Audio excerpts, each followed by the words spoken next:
everyone, welcome to the RLWC channel. Tonight I'll be doing another World Cup match review. This one was from the group stages and it was Tonga against Wales. This match was being played at the Totally Wicked Stadium in Snellens, aka Langtry Park, home of the 4-in-a-row champions of the Super League. I thought I'd just add that in, but it was the second match of the group stage for both of these sides.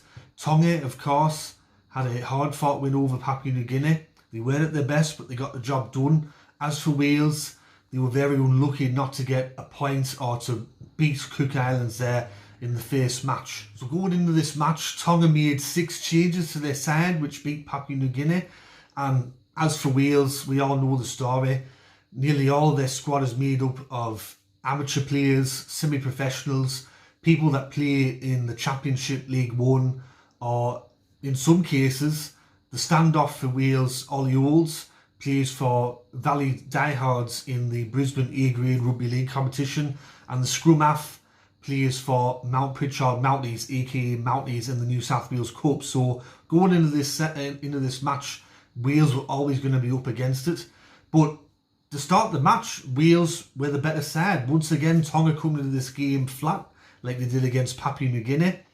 I thought for that first 20 minutes to 25 minutes, Wales were the better side.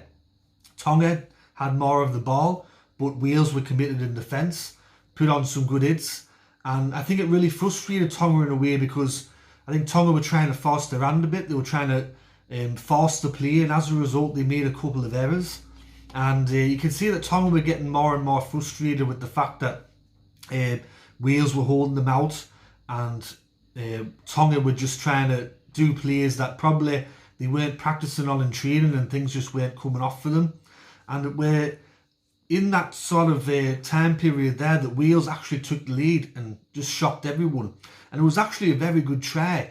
It come off a good tackle, and it was all done through Kyle Evans, the winger, who only 12 months earlier had just started playing rugby league.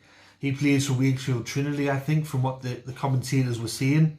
And he raced away and scored an actual really good try, a decent try, to make it 6-0 to Wales. And Tonga looked shocked. They looked very disorganised, a bit flat. I thought that maybe they were thinking, we're just going to show up here and Wales are just going to capitulate against us. But that weren't the case. And Tonga really had to work hard in that first half. And it weren't until you could see about the 35th minute that Tonga really sort of clicked in the gear in that first half. They scored 2 back-to-back tries, just like that, with the click of your fingers.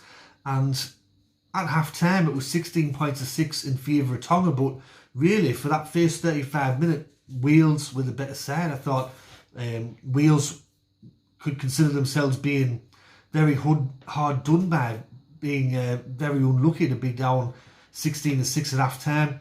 In the second half, it was kind of more of the same. I thought that Wales started slightly better than Tonga. I thought that Tonga once again were a bit scrappy, a bit sluggish. Wales had to do a lot of defending though. They didn't have too much ball. Most of the ball were with Tonga. When Wales did get an opportunity, just like they did in the first half, the 5th tackle play or the final play of the set, it weren't very good. And I think that's what happens when you have a standoff who plays A-grade rugby league and you have a scrum half that plays in the New South Wales Cup. So the polish weren't there from Wales throughout the entire match, I thought. But in that second half, Tonga just slowly started to turn the screws. They started to get away with it. I thought that potentially they almost scored one of the tries of the tournaments there.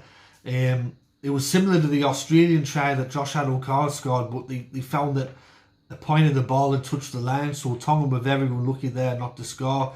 But as the second half went on, you could just really tell that the fitness levels of Tonga and the professionalism and the fact that all their players play at the highest level compared to the Welsh players, you can really start to see that towards the back end of the match. And I think it was around about the 65th, 70th minute that Tonga really started to get the players right, and they started to get things going, because Daniel Tupou got a hat-trick there in the second half, and Wales, as I said, throughout the whole match, they really had to defend. They made, I think, about 150 more tackles than Tonga did throughout the entire game.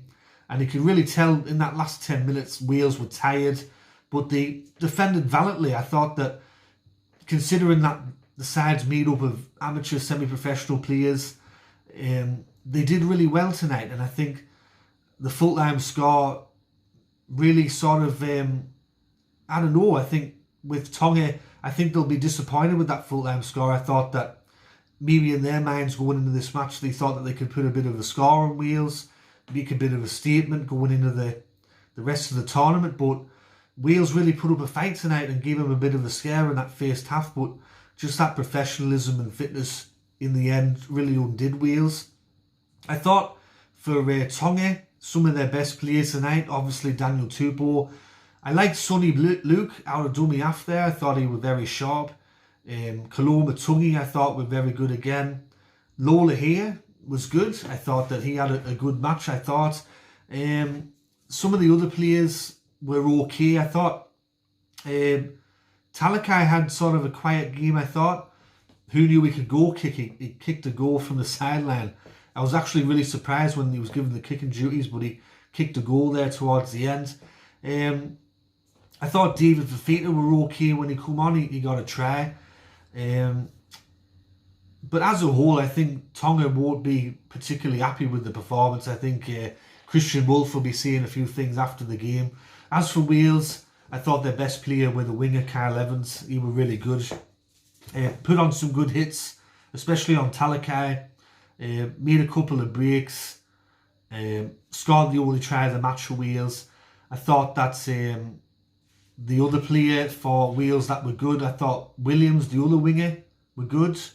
I thought Elliot Kia were good. Apparently he's a fireman when he's not playing rugby league, but he really put in tonight, Elliot Kia. I thought he had a good match.